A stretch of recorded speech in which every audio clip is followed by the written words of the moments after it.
Hey les bambang, j'espère que vous allez bien. En tout cas, moi ça va nickel. On se retrouve aujourd'hui pour une vidéo un peu spéciale. Elle concerne 3 championnats différents. C'est juste pour le 12 décembre. On commencera par l'Allemagne et la 15e journée avec Greuther Fürth contre l'Union Berlin et l'Eintracht de Francfort contre le Bayer Leverkusen. Ensuite, on enchaînera avec l'Espagne et la 17e journée, Villarreal contre le Rayo Vallecano, Osasuna contre le FC Barcelone, le Betis de Séville contre la Real Sociedad et le Real de Madrid contre l'Atlético de Madrid, le derby madrilène. Pour finir en beauté cette journée en Espagne, passons à l'Angleterre et la 16e journée avec Brighton-Tottenham, mais qui est reportée, donc je ne le compterai pas dans les matchs qui sont prévus ce dimanche. En tout cas, ça finit par Burnley-West Ham, Leicester contre Newcastle et Crystal Palace contre Everton. Mais avant de commencer, n'hésitez pas à vous abonner à ma chaîne, à mettre un petit pronostic pour les comparer à mes analyses et également lâcher un petit pouce pour référencer la vidéo. N'oubliez pas qu'en description, vous avez mon lien Telegram. Vous cliquez dessus et vous nous rejoignez. Et tous les jours, je vous donne 2 codes safe et une code fun. Je vous donnerai sur chacune de mes vidéos un score exact et une cote sécurisée ou fun par match analysé. Je vous recommande également de jouer mes cotes en match simple pour éviter des surprises lors d'éventuelles combinaisons malheureuses. Je vous donnerai mes codes sécurisés par rapport à des away no bet, home no bet, draw no bet. Ce sera surtout des codes sécurisés donc, et également des doubles chances et des plus ou moins un certain nombre de buts. C'est parti! Mais également, j'aimerais revenir sur un nouveau partenariat avec une plateforme de paris sportifs qui est BetWinner, qui est accessible en Europe, essentiellement en France et en Belgique, et également en Afrique. Vous avez l'essentiel des pays qui est sur la carte mondiale qui apparaît à l'instant sur votre écran. Mais même si vous n'êtes pas sur un des pays, n'hésitez pas à utiliser un VPN. Cela vous permettra d'y accéder sans problème. Les cotes proposées y sont très intéressantes. Elles sont même supérieures aux autres bookmakers. Cela vous permet des fois d'avoir des profits beaucoup plus importants sur la durée en tout cas. Pour accéder au site de Paris, n'hésitez pas à aller en description. Il y a le lien, vous cliquez dessus, vous y accédez. Et également, vous rentrez le code promo qui se trouve sur l'écran. Cela vous permet d'avoir 100% de bonus dès votre inscription. Et pour finir, lors de cette vidéo, je vous mettrai la description des codes safe et également les cotes. Comme ça, vous pourrez faire les comparaisons avec les cotes de votre bookmaker et celles de BetWinner. Mais avant d'attaquer l'analyse des 2 matchs de Bundesliga, le classement, le Bayern de Munich est premier avec 37 points. A fait maintenant le trou avec le Borussia Dortmund qui a 31 points, 3e le Bayer Leverkusen avec 27, 4e Hoffenheim avec 26, 5e Fribourg avec 25, 6e l'Union Berlin avec 23 mais avec un match en moins, 7e Leipzig avec 21 points, 8e Mayence avec 21 points également. En fin de classement, Stuttgart est 15e avec 17 points, 16e Augsbourg avec 16, 17e l'Arminia Bielefeld avec 10 et enfin Greuther Fürth avec un seul petit point, toujours mais avec un match en moins, 18e. Attaquons avec Greuther Fürth qui est 18e contre l'Union Berlin 6e. Le promu a une difficulté incroyable à gagner juste un match. Pour l'instant, 14 rencontres, 13 défaites. Mais en ce moment, ils sont totalement en train de s'écrouler. Sur les 3 dernières défaites, ils ont pris 17 buts, 7 contre Leverkusen, 6 contre Hoffenheim et 4 contre Mönchengladbach. Ça vire même carrément à l'humiliation. Et on peut craindre le pire, surtout qu'il joue contre l'Union Berlin, qui est pas mal actuellement, qui a gagné 3 de ses 4 derniers matchs, ne s'inclinant qu'à Francfort, mais gagnant en Ligue Europa Conférence au Maccabi Haïfa et en championnat. Les 2 dernières réceptions sont terminées par une victoire 2-0 contre le Hertha Berlin dans le derby berlinois et contre Leipzig sur le score de 2-1. Mais l'Union Berlin n'est pas une équipe qui est ultra à l'aise en déplacement. Ils ne se sont imposés qu'une seule fois, c'était à Mayence lors de la 7e journée. Après, leurs autres succès en déplacement étaient essentiellement en Coupe d'Europe. Mais sur cette rencontre, je les vois s'imposer 2-1 à Greuther Fürth. Et je vois le plus de 2,5 buts sur la rencontre, une cote à 1,72. Enchaînons avec Francfort 12e qui reçoit Leverkusen 3e. Cette rencontre était à la base un des sommets allemands la saison dernière. Mais à cause de Francfort, ce n'est plus le cas. Ils sont beaucoup trop irréguliers. Ils ont perdu beaucoup trop de points en début de saison avec énormément de matchs nuls. Et ça semble revenir car sur les 4 derniers matchs, toutes compétitions confondues, ils en ont réalisé 2 contre le Royal Antwerp en Ligue Europa et contre Fenerbahçe dans la même compétition, où ils viennent de se qualifier pour les 8e de finale. Concernant le championnat, ils ont rechuté à Hoffenheim lors de la 14e journée. Ils restaient avant ça sur une série assez intéressante qui leur a permis de remonter légèrement au classement, mais le match contre Leverkusen va être révélateur. Ces derniers viennent de s'incliner à Ferencváros en Ligue Europa, mais ils étaient déjà qualifiés pour les huitièmes de finale. Il ne faut sans doute pas en tenir compte car l'entraîneur a fait tourner, mais en championnat, ils sont actuellement sur une très bonne série.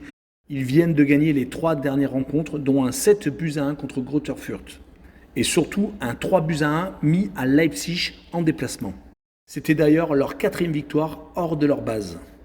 Mais sur ce match, je vois le 1 but partout, car je vois les équipes avoir du mal à se départager, et je verrai la double chance pour Francfort 1N avec une cote à 1,74.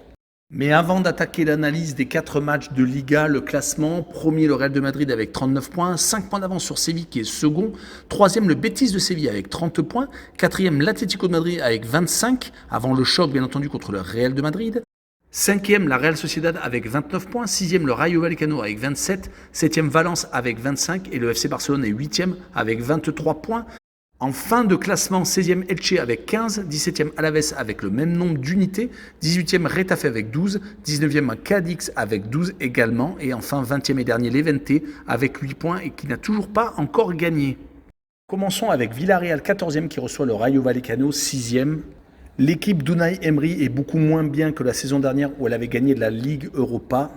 Même si en Ligue des Champions, il vient de se qualifier pour les huitièmes de finale en s'imposant miraculeusement à l'Atalanta de Bergame. Je dis miraculeusement car ils ont été beaucoup plus réalistes, certes, mais actuellement, ils ne sont pas dans une forme extraordinaire.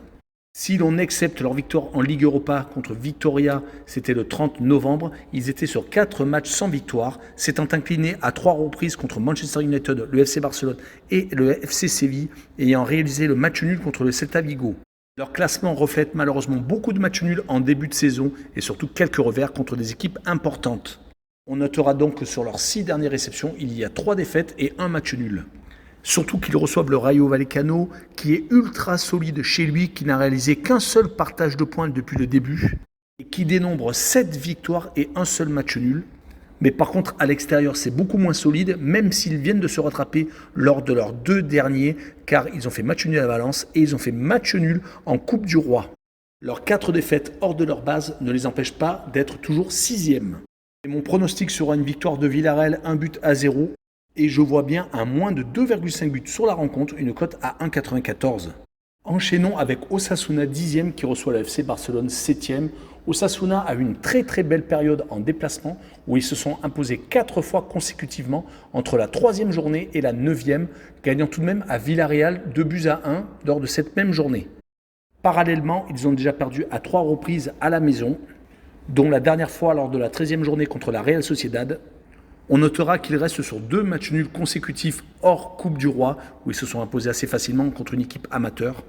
Et il faudra être assez solide contre une équipe barcelonaise qui sera revancharde, qui reste sur 2 revers consécutifs sans marquer de but contre le Betis de Séville à Barcelone lors de la 16e journée, et surtout le 3-0 encaissé contre un Bayern de Munich qui n'avait pas de pression de résultat, mais qui a réussi à les étriller une 2e fois après le match aller au Nou Camp. Mais on essaiera d'être positif depuis le changement d'entraîneur. Barcelone n'a pas perdu depuis les 2 dernières rencontres en déplacement en championnat. C'était au Celta Vigo 3 buts partout et une victoire à Villarreal 3-1. On notera également que le FC Barcelone, avec cette défaite en Allemagne, vient d'être reversé en Ligue Europa, une compétition qu'il n'a pas jouée depuis très longtemps. Mon pronostic sera encore de voir Barcelone se faire accrocher par Osasuna, 1 but partout. Et je verrai bien les 2 équipes marquer une cote à 1,91. Poursuivons avec 2 équipes, le Betis de Séville 3e et la Real Sociedad 5e, qui viennent de jouer la Ligue Europa et qui ont été toutes les 2 classées secondes de leur poule et ont été reversées donc en 16e de finale de cette même compétition. Le Betis de Séville s'est incliné au Celtic de Glasgow alors que la Real s'est imposée assez facilement, même si les Hollandais ont été réduits à 10, 3-0 donc contre le PSV Eindhoven. Le Betis restait sur une série ultra intéressante de 5 victoires consécutives, dont une à Barcelone, comme je l'ai dit un peu plus tôt. Enchaînons donc 3 victoires consécutives en Liga. Espérons que cette défaite en Écosse ne casse pas leur belle dynamique. Mais ils ont tout de même des certitudes quand ils jouent chez eux, 4 victoires sur les 5 dernières réceptions.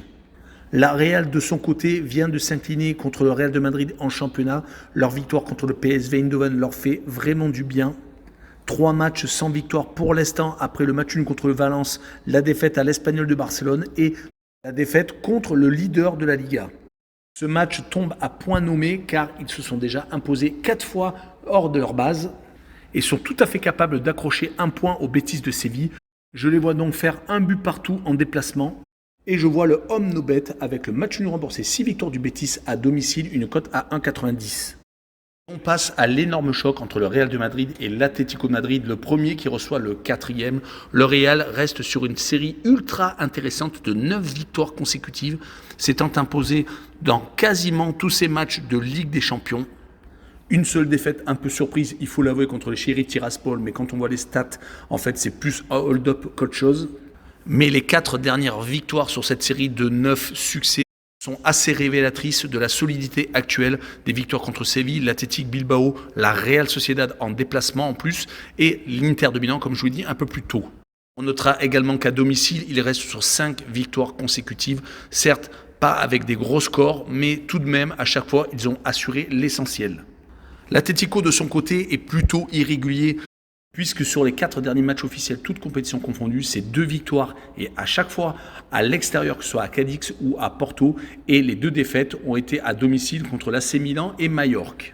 Si l'on agrandit l'analyse sur les 12 derniers matchs, c'est 5 victoires, 3 nuls et 4 défaites tout de même. On notera pour finir que l'Atlético de Madrid, sur les 8 derniers déplacements, c'est 4 victoires. Est-ce que cela suffira pour le déplacement au Real? Je ne pense pas. Je vois le Real de Madrid s'imposer 2-1 et je vois le draw no bet avec le pari remboursé 6 matchs nuls, une cote à 1,48. Et avant de finir avec les 3 derniers matchs anglais, passons au classement en Première Ligue. Premier Manchester City avec 38 points, deuxième Liverpool avec 37, troisième Chelsea avec 36. Ces 3 équipes-là ont gagné samedi. Quatrième West Ham avec 27, cinquième Manchester United avec 27 également, mais avec un match en plus que West Ham. Sixième Arsenal avec 26 points, septième Tottenham avec 25, huitième Wolverhampton avec 21 points.